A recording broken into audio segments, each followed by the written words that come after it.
નમસ્કાર વિદ્યાર્થી મિત્રો, ધોરણ 9 વિષય વિજ્ઞાન અને ટેકનોલોજી, પ્રકરણ નંબર 13 એમાં ભાગ 1 આપણે શા માટે માંદા પડીએ છીએ.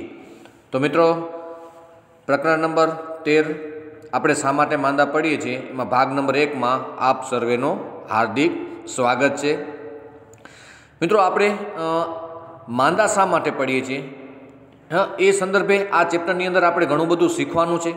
તો પહેલી એક પ્રવૃત્તિ છે. તો પ્રવૃત્તિ આપણે સમજીએ કે આપણે લાતુર, ભુજ, કાશ્મીર વગેરે આવેલા ધરતીકંપ કે ભૂકંપ વિશે, તટવર્તીય પ્રદેશોનો અસર પહોંચાડવાવાળા ચક્રવાત વિશે સાંભળેલું જ હશે. જો આવી વિપત્તિઓ આપણી આજુબાજુ થયેલી હોય તો કલ્પના કરો કે લોકોના સ્વાસ્થ્ય પર કેવા પ્રકારની અસર થયેલી હશે. બીજું જોઈએ, આવી વિપત્તિઓ વાસ્તવમાં થવાને લીધે તે સમયે આપણા પર કઈ અસર પહોંચી હશે.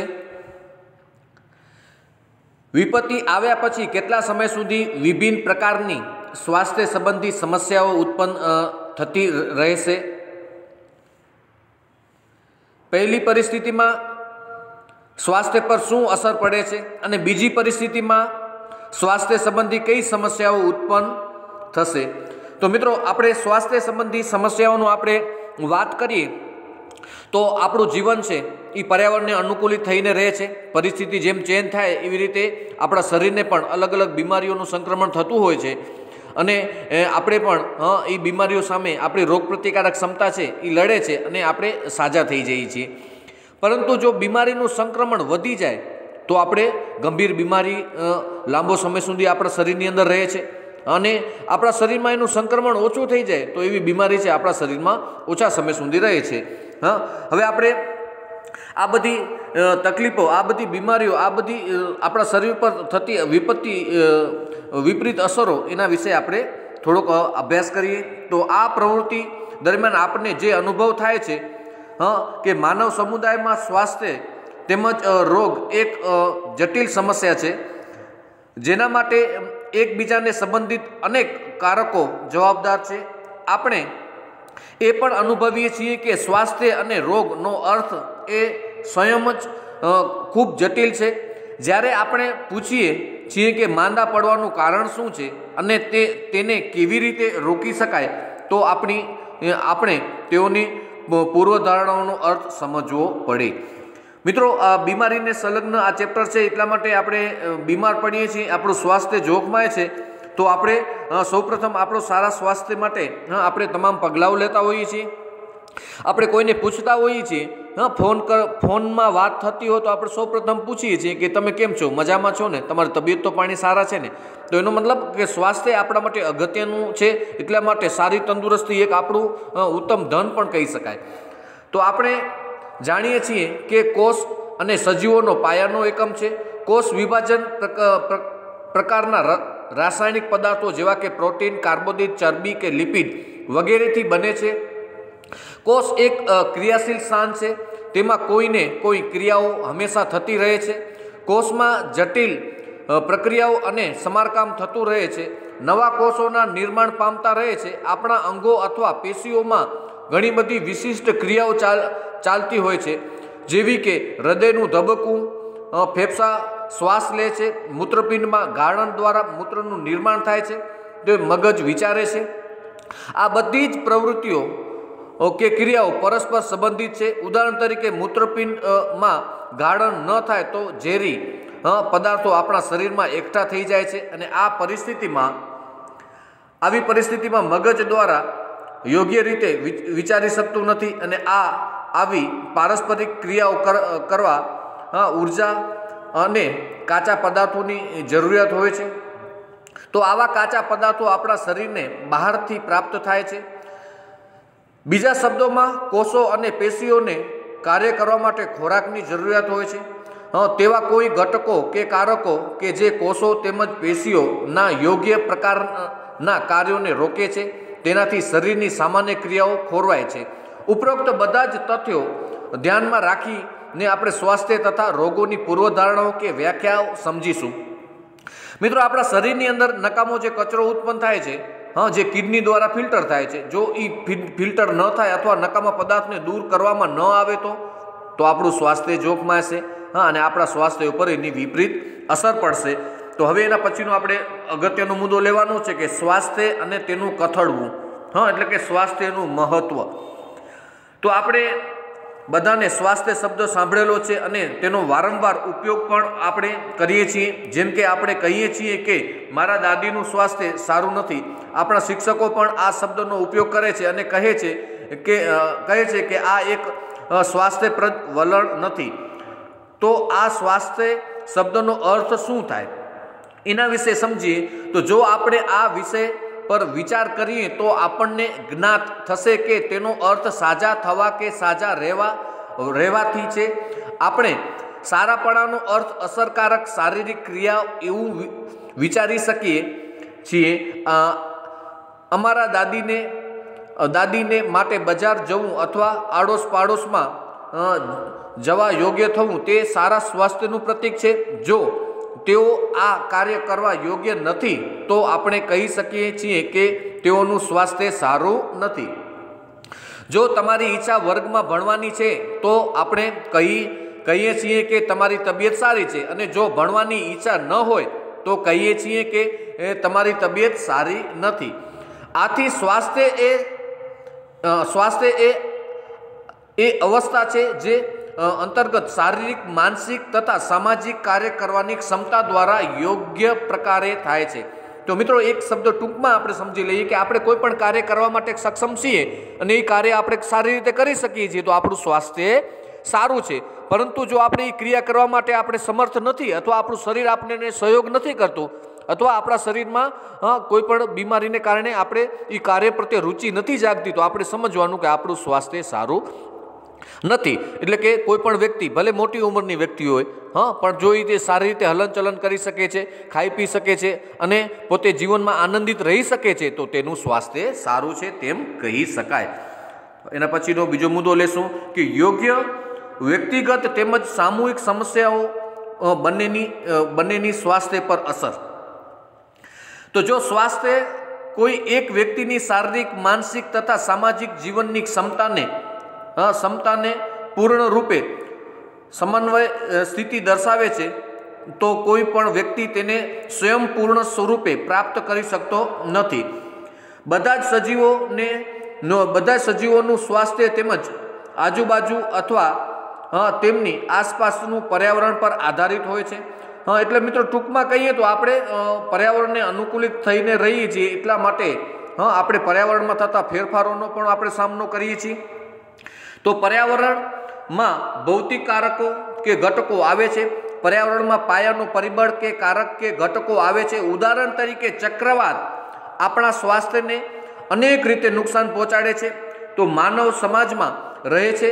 આથી આપણું સામાજિક પર્યાવરણ, આપણું વ્યક્તિગત સ્વાસ્થ્ય મહત્વપૂર્ણ છે. આપણે ગામ, કસ્બાઓ અથવા શહેરોમાં રહીએ છીએ તો આવા સ્થાનોમાં આપણા ભૌતિક પર્યાવરણનું નિર્ધારણ પણ સામાજિક પર્યાવરણ દ્વારા થાય છે. વિચારો કે કચરો ઉપાડવા વાળો વ્યક્તિઓ કચરાનો નિકાલ ન કરે તો શું થાય? વિચારો કે જો નાળાઓ સાફ ન હોય તો શું થાય? જો વધુ માત્રામાં કચરો ગલીઓમાં ફેંકવામાં આવે અથવા ખુલ્લા નાળામાં રોકાયેલો પાણીમાં તે સ્થિર પડેલો રહે તો ખરાબ સ્વાસ્થ્યની સંભાવના વધે છે. આથી સામુદાયિક સ્વચ્છતા અને સ્વાસ્થ્ય માટે મહત્વપૂર્ણ હોય છે. મિત્રો અહીંયા આપણે એક મુદ્દો એ તો એક સ્પષ્ટીકરણ કરવું જરૂરી જ બને છે કારણ કે આપણી આજુબાજુ જો કચરો હોય, આપણી આજુબાજુ જો ગલી મહોલ્લો સાફ ન હોય અથવા આપણા આસપાસનું વાતાવરણ અથવા આપણી આસપાસની પરિસ્થિતિ જે સ્વસ્થમય ન હોય તો પણ આપણું સ્વાસ્થ્ય છે એ બગડી શકે છે. માટે સારા સ્વાસ્થ્ય માટે સારી પરિસ્થિતિનું નિર્માણ થાય એના માટે આપણે સફાઈ છે એ એક અગત્યનું માધ્યમ પરિબળ બની રહે છે. એટલા માટે આપણે સ્વચ્છ ભારત મિશન હેઠળ આપણે આપણી આજુબાજુ કે ગલીઓ મહોલ્લાની અંદર પણ સફાઈના પ્રોગ્રામો થાય છે. એને કારણે ઘણી બધી બીમારીઓ ઓછી થાય છે. એ આપણે એક સમજવું જરૂરી બને છે. ચલો પ્રવૃત્તિ દ્વારા પણ થોડું જ્ઞાન મેળવીએ. તો તમારા સ્થાનિક પ્રશાસન પંચાયત નગર નિગમ દ્વારા સ્વચ્છ પાણી પૂરું પાડવા માટે શું ઉપાય કરેલ છે તેની જાણકારી મેળવો. શું તમારા મહોલ્લામાં બધા જ રહેવાસીઓનું સ્વચ્છ પાણી પ્રાપ્ત થાય છે? આ એક પ્રવૃત્તિ દ્વારા આપણે અધ્યયન કરવાનું છે, જેથી આપણી આસપાસ જો પાણી જો દૂષિત હશે, પાણી જો ગંદુ આવતું હશે, પાણી જો બરાબર નહીં આવતું હોય તો સ્વાસ્થ્ય ઉપર એની અસર પડી શકે છે. બીજી પ્રવૃત્તિ છે, તમારા સ્થાનિક પ્રશાસન દ્વારા મહોલ્લામાં ઉત્પન્ન કરાયેલા કચરાનો નિકાલ કેવી રીતે કરે છે? શું સ્થાનિક અધિકારીઓ દ્વારા કરાયેલા ઉપાય પ્રાપ્ત છે? જો ન હોય તો તેમાં સુધારણા માટે તમે કયો ઉપાય સૂચવી શકો છો? તમે તમારા ઘરમાં દૈનિક અથવા અઠવાડિયામાં ઉત્પન્ન થતા કચરાને ઘટાડવા માટે શું કરો છો, અથવા શું કરશો? તો આ બધી પ્રવૃત્તિ છે મિત્રો, એ પ્રવૃત્તિ દ્વારા પણ આપણે ઘણું બધું શીખી શકીએ છીએ, અને એના દ્વારા જે મળતું જ્ઞાન છે એ આપણે ઘણી વખત જીવનમાં ઘણી વખત આપણે ઉપયોગી પણ બનતું હોય છે. તો હવે આગળનો મુદ્દો, સ્વાસ્થ્યને માટે આપણે ખોરાકની જરૂરિયાત હોય છે, અને આ ખોરાકને મેળવવા માટે આપણે કામ કરવું પડે છે. તેના માટે કામ કરવાની તકો મળવી જોઈએ. તો સ્વસ્થ રહેવા માટે આપણે ખુશ રહેવું આવશ્યક છે. મિત્રો, આ એક મુદ્દો સમજી લેવાનો છે. સ્વસ્થ રહેવા માટે આપણે ખુશ રહેવું જરૂરી છે. જો આપણે ખુશ નહીં હોય, આપણે ટેન્શનમાં હશું કે આપણે કોઈ પણ પરિસ્થિતિની મૂંઝવણમાં હશું તો પણ સ્વાસ્થ્ય એનાથી બગડી શકે છે. જો કોઈની પણ જોડે આપણો વ્યવહાર સારો ન હોય અને એકબીજાથી ડરતા હોઈએ તો આપણે ખુશ અથવા સ્વસ્થ રહી શકતા નથી. એટલા માટે વ્યક્તિગત સ્વાસ્થ્ય માટે સામાજિક સમાનતા અથવા સંવાદિતા ખૂબ જ આવશ્યક છે. તો આપણે એવી રીતે વિચારી શકીએ છીએ કે અનેક સામુદાયિક સમસ્યાઓ આપણા વ્યક્તિગત આપણા સ્વાસ્થ્ય ઉપર એની અસર પડે છે. બરાબર. તો હવે આપણે મુદ્દાને આગળ લઈએ. તો સ્વાસ્થ્ય કેવી રીતે અસર પહોંચાડે છે એ આપણે સમજશું. સ્વાસ્થ્ય અને રોગમુક્ત વચ્ચેનો આપણો ભિન્નતા, એનો આપણે મુદ્દો અહીં આપણે લેવાનો છે. મિત્રો, હવે અગત્યનો મુદ્દો છે એની આપણે અત્રે વાત કરશું. અહીં એક ચિત્ર આપેલું છે, એના અંદર 5F શું કરી શકાય એ મુદ્દો ઉપર આપણે થોડુંક સ્પષ્ટીકરણ લઈએ. મિત્રો, એક તો એટલું તો આપણે સમજવું જોઈએ કે જે પ્રવાહી છે, આપણે પીણું પાણી પીએ છીએ તો પાણી પણ દૂષિત હોય તો પણ બીમારી શરીરમાં પ્રવેશી શકે છે, અથવા આપણે શ્વસન માર્ગે પણ બીમારી પ્રવેશ કરી શકે છે, અથવા આપણે કોઈ પણ કીટક પ્રજીવ વાહક આપણા શરીરની અંદર કોઈ પણ બીમારીને પહોંચાડી શકે છે. તો આ બધી તમામ બાબત છે એ આપણે સમજવાની છે. અત્યારે વિશ્વવ્યાપી મહામારી કોરોનાની ચાલી રહી છે, તો આપણે ઘણા બધા સ્વાસ્થ્ય સંબંધી ઘણા બધા પગલાઓ આપણે લીધા છે. એને કારણે આપણું સ્વાસ્થ્ય સારું રહી શક્યું છે. અને જો આપણે સ્વાસ્થ્ય બાબતે આપણે જો પગલાં સારા ન લીધા હોય તો આપણે બીમારીનો ભોગ પણ બની શકીએ. તો હવે આપણે આગળ સમજવાનો પ્રયત્ન કરીએ છીએ કે સ્વસ્થ અને રોગમુક્ત વચ્ચેની ભિન્નતા શું છે, એના વિશે આપણે આગળ વધીએ. જો આપણે આનો સ્વાસ્થ્ય સમજીએ છીએ તો રોગ અથવા વ્યાધિ શું છે? અંગ્રેજીમાં આ શબ્દ ડિસ+es પોતાને જ વર્ણવે છે કે આપણને ખલેલ ડિસ્ટર્બ આપને ખલેલ એટલે ડિસ્ટર્બ પહોંચાડે છે.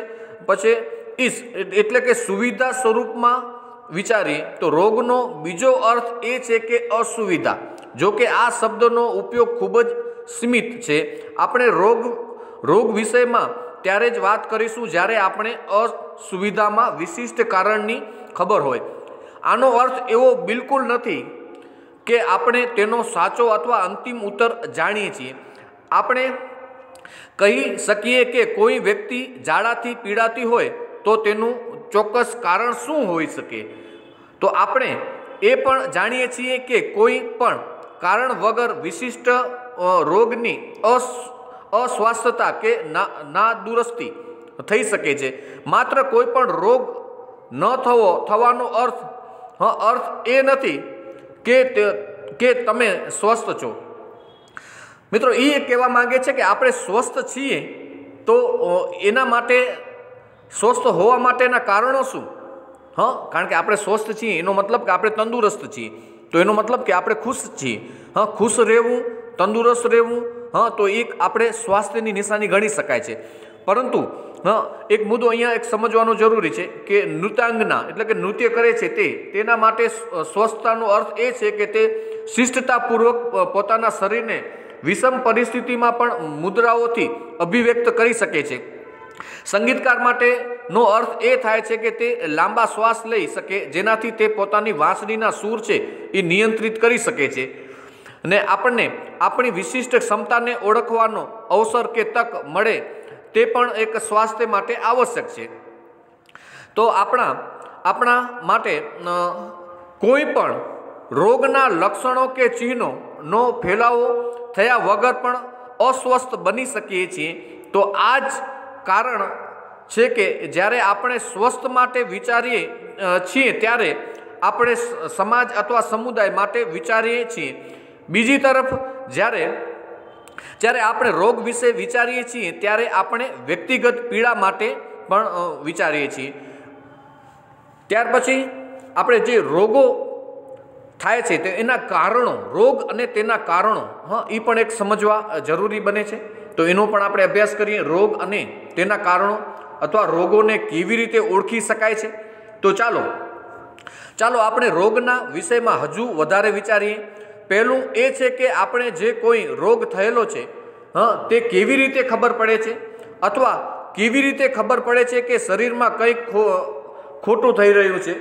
આપણે પ્રકરણ 6 માં અભ્યાસ કર્યો છે કે આપણા શરીરમાં અનેક પેશીઓ હોય છે। તે પેશીઓ આપણા શરીરના ક્રિયાત્મક અંગો અથવા અંગતંત્રનું નિર્માણ કરે છે, જે શરીરમાં વિભિન્ન કાર્યો કરે છે। પ્રત્યેક અંગતંત્ર વિશિષ્ટ અંગ હોય છે જેનું વિશિષ્ટ કાર્ય હોય છે। જેમ કે પાચન તંત્રમાં જઠર અને આંતરડું હોય છે જે આપણા દ્વારા લેવાયેલા ખોરાકને પચાવે છે, ને સ્નાયુ અને અસ્થિઓથી બનેલા આપણું સ્નાયુ કંકાલ તંત્ર આપણા શરીરને સંભાળે છે અને શરીરના હલનચલન માટે મદદરૂપ થાય છે। જ્યારે કોઈ પણ રોગ થાય છે ત્યારે શરીરના એક અથવા અનેક અંગો તેમજ તંત્રોમાં ક્રિયા અથવા સંરચનાઓમાં ખરાબી કે વિક્ષેપની સ્થિતિ જણાય છે। તો આ પરિવર્તન અથવા બદલાયેલી સ્થિતિ રોગના લક્ષણનું નિર્દેશન કરે છે।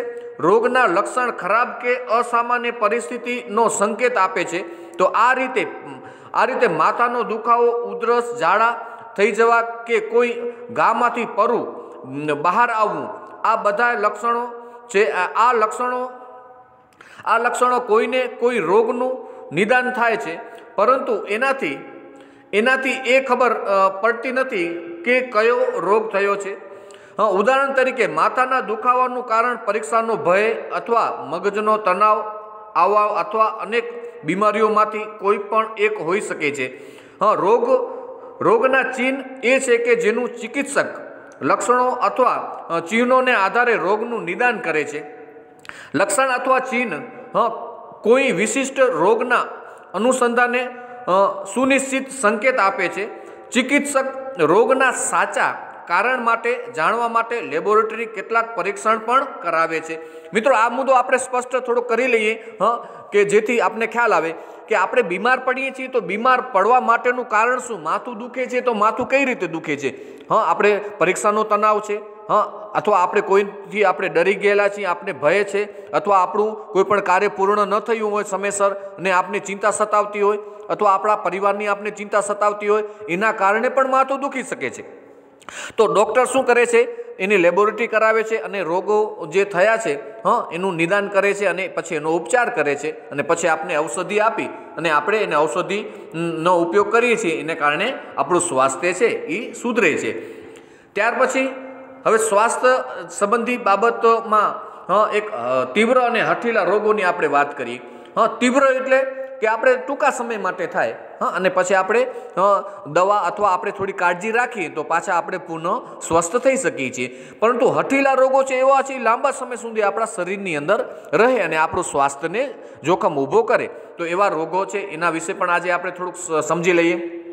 ઘણીવાર એવું થાય કે આપણે બીમાર પડ્યા હોઈને 3-4 દિવસમાં સાજા થઈ જઈએ, બરાબર? તો એનો મતલબ આપણે કે તીવ્ર રોગ એટલે કે રોગનું જે આપણા શરીરમાં સંક્રમણ છે એ ઓછું હતું અને આપણે જલ્દી સાજા થઈ ગયા।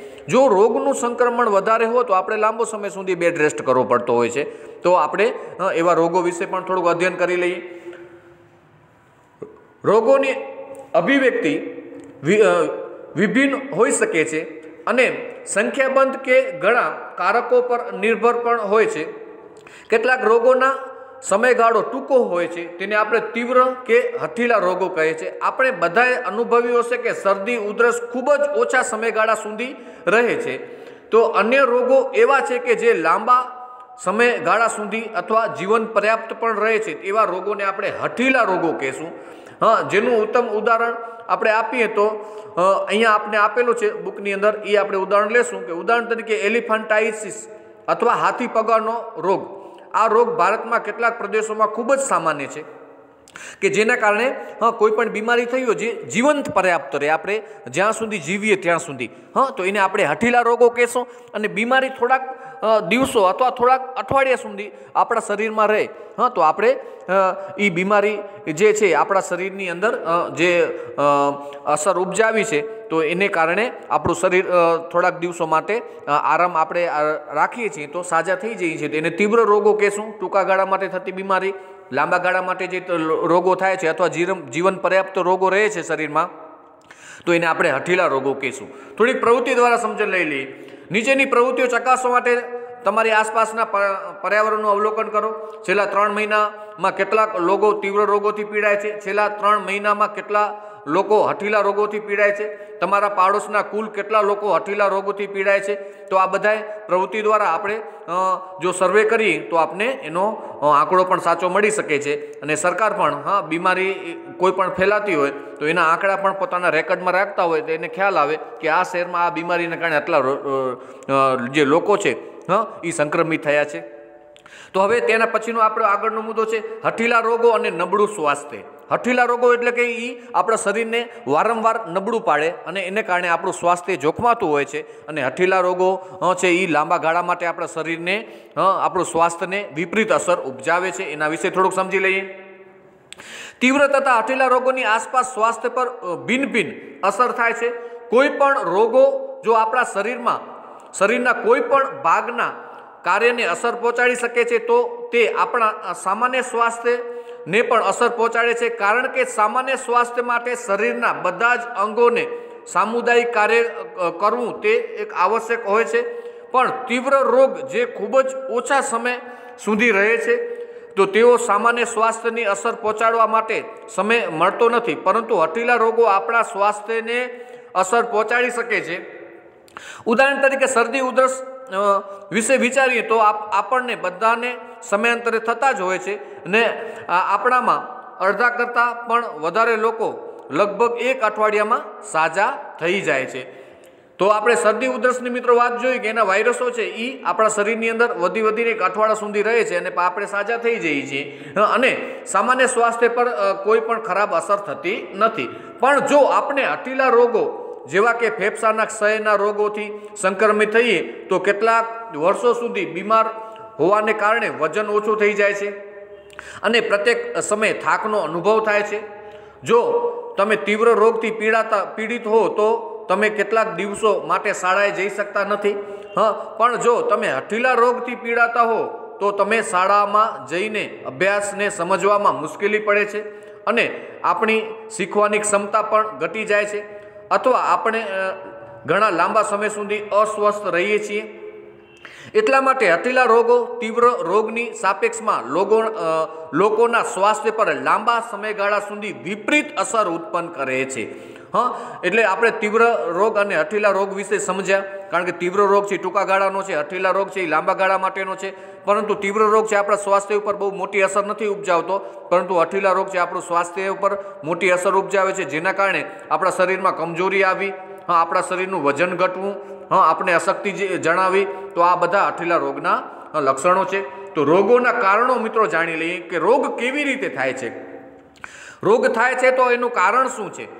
તો કારણ એ પણ હોઈ શકે કે ઘણી વખત ગરીબી પરિસ્થિતિ હોય અને પૂરતું ખાવા ન મળતો હોય તો ત્રુટિજન્ય રોગો થઈ શકે છે, અથવા એવી પણ પરિસ્થિતિ હોઈ શકે કે તમે જે વિસ્તારમાં રહો છો ત્યાં આજુબાજુ દૂષિત વિસ્તારો, ગંદુ પાણી હોય અથવા ગટરના પાણીનો ત્યાં કંઈ ભરાવો થતો હોય તો પણ એ તમે બીમારી હોવાનું કારણ એ હોઈ શકે, અથવા તમે બહારનું ખાવાની આદત હોય તો પણ બીમાર પડવાની સંભાવના હોઈ શકે છે, બરાબર। તો ઘણી બધી સમસ્યાઓ પણ આ કારણો હોઈ શકે છે, એના વિશે પણ થોડોક આપણે અભ્યાસ કરી લઈએ। રોગનું કારણ શું છે? જ્યારે આપણે રોગોના કારણ વિશે વિચારીએ છીએ ત્યારે આપણને એ યાદ રાખવું જોઈએ કે આ કારણના ઘણા બધા સ્તરો હોય છે. ચલો આપણે એક ઉદાહરણ લઈએ કે જો કોઈ નાના બાળકને પાણી જેવા પાતળા ઝાડા થયા છે તો શક્ય છે કે તેને ચેપગ્રસ્ત છે. પરંતુ તેના પછીના પ્રશ્ન એ છે કે વાયરસ ક્યાંથી આવ્યો? સમજી લો કે આપણને ખબર છે કે વાયરસ દૂષિત પાણી પીવાને કારણે આવ્યો, પણ અન્ય બાળકોએ પણ તે દૂષિત પાણી પીધું છે. તો તે એનું શું કારણ હોઈ શકે કે એક બાળકને ઝાડા થયા અને બીજા બાળકને ન થયા? તો મિત્રો અહીંયા એક મુદ્દો એક સ્પષ્ટીકરણ કરી દઈએ કે બધાના સ્વાસ્થ્યમાં રોગ પ્રતિકારક ક્ષમતા છે બહુ અગત્યનો ભાગ ભજવતી હોય છે. જેની રોગ પ્રતિકારક ક્ષમતા વધારે હશે તો તે ચેપને એના પોતાના રોગ પ્રતિકારક જે રોગ પ્રતિકારક ક્ષમતા છે એનું પ્રમાણ ઘટાડી નાખશે બીમારીનું, અથવા બીમારીને શરીરમાં પ્રવેશમાં પણ નહીં દે.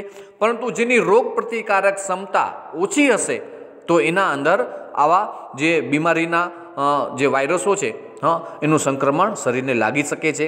એટલા માટે રોગ પ્રતિકારક ક્ષમતા ઉત્પન્ન કરવા માટે સારો આહાર, પૌષ્ટિક આહાર, વ્યાયામ અને પૂરતી નીંદર આપણે લઈએ તો આપણા શરીરની અંદર રોગ પ્રતિકારક ક્ષમતા છે એ વધી જાય છે. અને વિટામિન, પ્રોટીન, ચરબી, કાર્બોદિત, લિપિડ આપણે જે શરીરને યોગ્ય માત્રામાં જે જરૂરી છે એટલું આપણે શરીરને આપીએ તો આપણે ત્રુટિજન્ય રોગોથી પણ બચી શકીએ છીએ. ચલો આગળ જોઈએ. પરંતુ તેના પછીનો એ પ્રશ્ન એ છે કે વાયરસ ક્યાંથી આવ્યો? સમજી લો કે આપને ખબર છે કે વાયરસ દૂષિત પાણી પીવાથી આવ્યો છે, પણ અન્ય બાળકો પણ તે દૂષિત પાણી પીધું છે. તો એનું કારણ એ છે કે એક બાળકને ઝાડા થયા અને બીજા બાળકને ન થયા.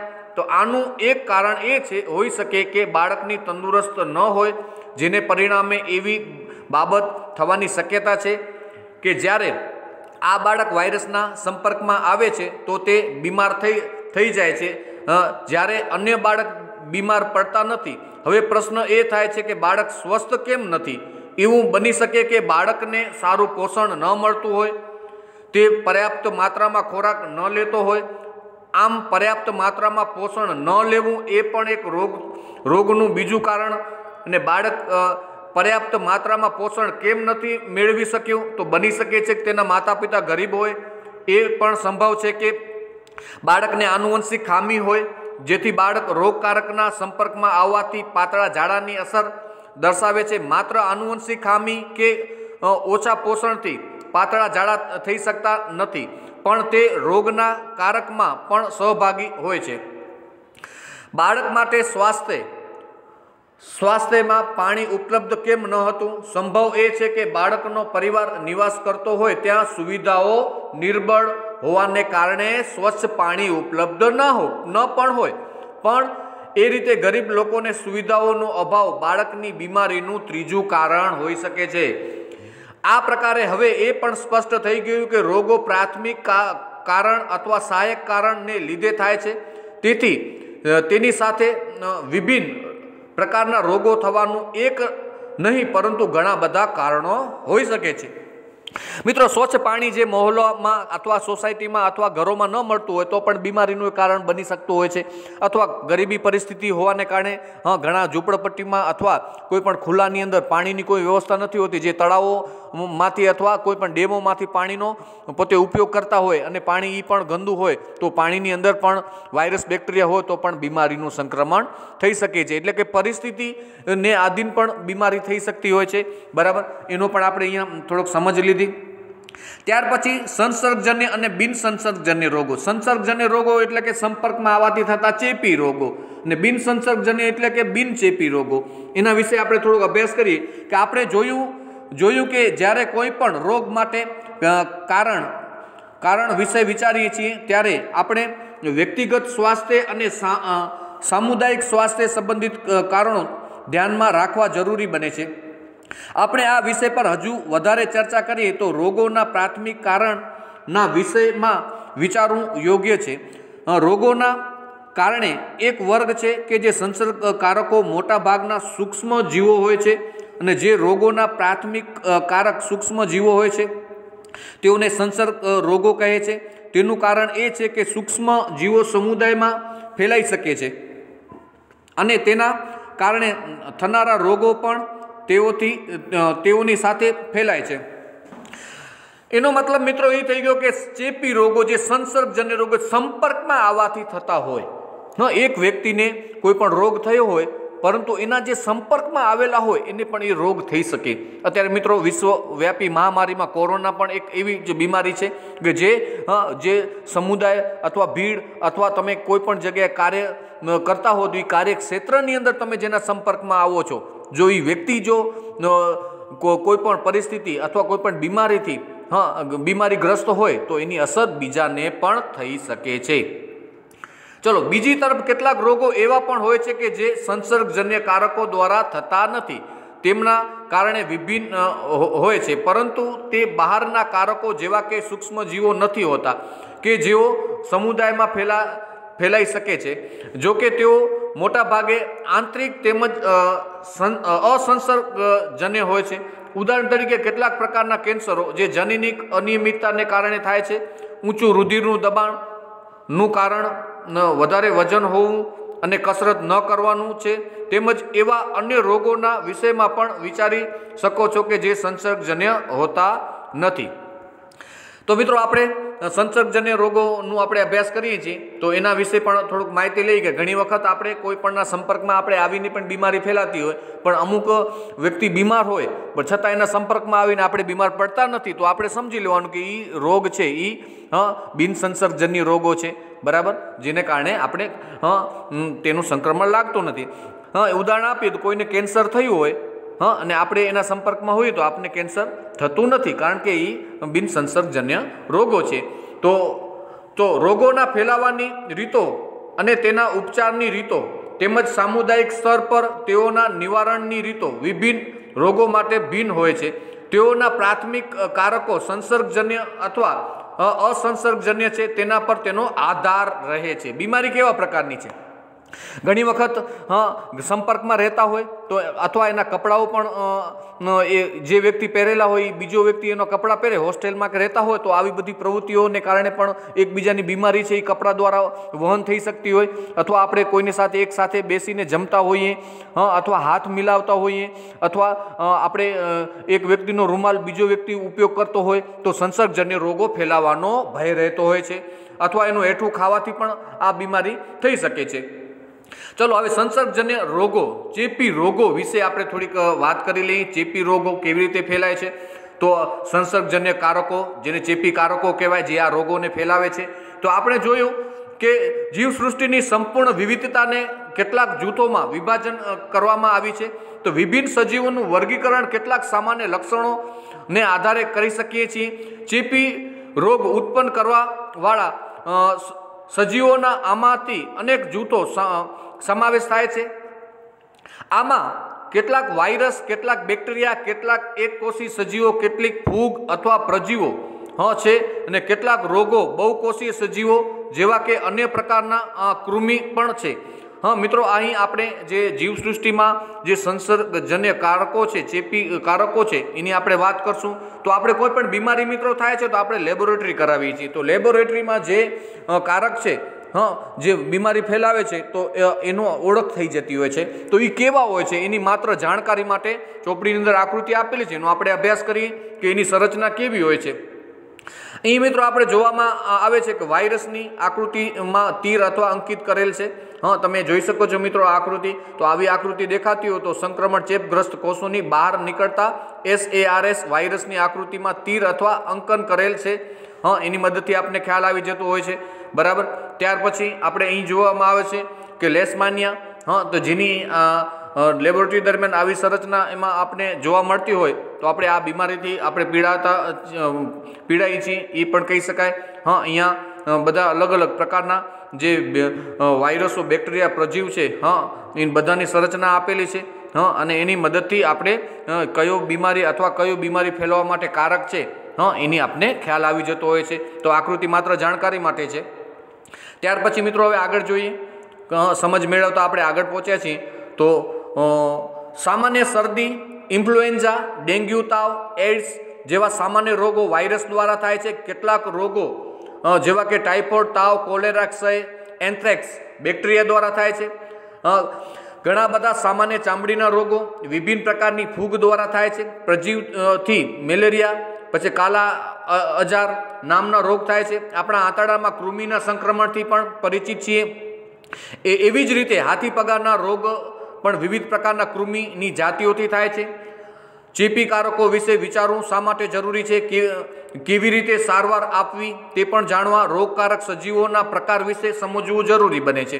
ઉદાહરણ તરીકે વાયરસ પરપોષી હોય છે, તે કોષમાં રહે છે અને પણ બેક્ટેરિયામાં એવું ગુણ ઓછા હોય છે। વાયરસ, બેક્ટેરિયા અને ફૂગનું ગુણન અત્યંત ઝડપથી થાય છે, જો કે તુલનાત્મક રીતે કૃમિમાં ગુણન ધીમું હોય છે।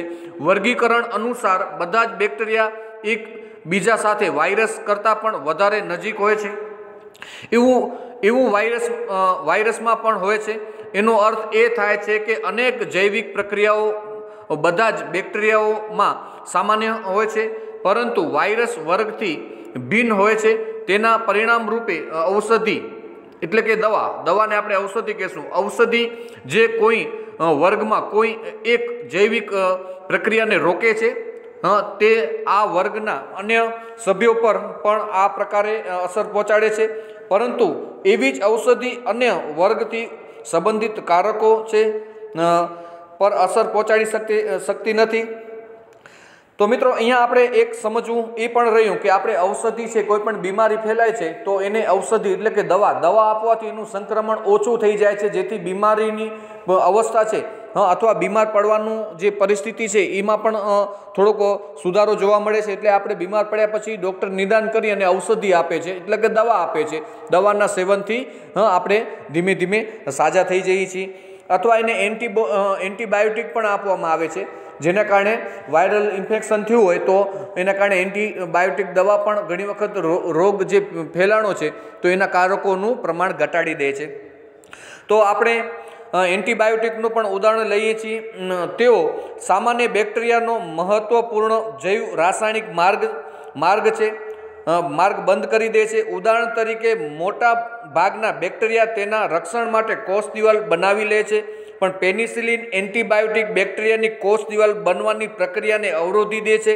આના પરિણામ રૂપે બેક્ટેરિયાની કોષ દિવાલનું નિર્માણ થવા દેતી નથી અને તેથી તેઓને સરળતાથી મરી જાય છે। તો માનવના કોષોમાં કોષ દિવાલ બનતી નથી, એટલા માટે પેનિસિલિનની અસર આપણા પર થતી નથી। આ તો પેનિસિલિન બધા જ બેક્ટેરિયા ઉપર અસર પહોંચાડે છે જેઓમાં કોષ દિવાલ બનવાની પ્રક્રિયા થાય છે। આ જ રીતે ઘણા બધા એન્ટીબાયોટિક બેક્ટેરિયાઓની અનેક જાતિઓને અસર કરે છે અને માત્ર એક જ જાતિ અસર કરે છે એવું નથી, પરંતુ વાયરસમાં એવો માર્ગ નથી હોતો। આ કારણે કોઈ એન્ટીબાયોટિક વાયરસના સંક્રમણ પર અસરકારક નીવડતી નથી। જો આપણે શરદી ઉધરસથી પ્રભાવિત હોઈએ તો એન્ટીબાયોટિક લેવાથી રોગની તીવ્રતા અથવા તેનો સમયગાળો ઓછો થતો નથી, પણ જો વાયરસ સંક્રમિત શરદી ઉધરસની સાથે બેક્ટેરિયાનું સંક્રમણ હોય છે ત્યારે એન્ટીબાયોટિકનો ઉપયોગ લાભદાયક નીવડે છે। આમ છતાં એન્ટીબાયોટિક માત્ર બેક્ટેરિયાના સંક્રમણ માટે ઉપયોગી બને છે ને વાયરસના સંક્રમણ પર નહીં।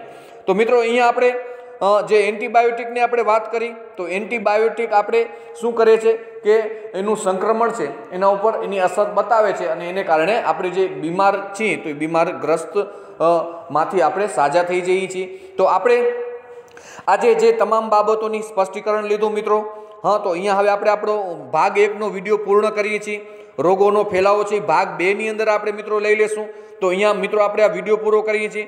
તો આ ભાગ 1ની અંદર તમામ મુદ્દાઓનું મેં જે સ્પષ્ટીકરણ કર્યું એ તમામ મુદ્દાઓ છે એને થોડોક ધ્યાનમાં રાખજો અને એના કારણે હું તમને જે પ્રશ્ન મૂકીશ એ પ્રશ્નમાં પણ તમે સરળતાથી લખી શકશો અને રોગો વિશે થોડીક સમજ આપણે મેળવી જરૂરી છે, કારણ કે અત્યારે આપણે વિશ્વવ્યાપી મહામારીમાં આ જેટલું સંક્રમણ ફેલાયેલું છે તો એને રોકવા માટે આપણે હંમેશા આપણા સ્વાસ્થ્ય સારું રહે એના માટે આપણે હંમેશા સ્વાસ્થ્ય સારું રહેવાના ઉત્તમ પગલાઓ આપણે લઈએ છીએ અને આપણું સ્વાસ્થ્ય સારું રહે છે એનો મતલબ કે આપણે જે સ્વાસ્થ્યને લગતી તમામ જે સજ્જતા છે એનું આપણે પાલન કરીએ છીએ।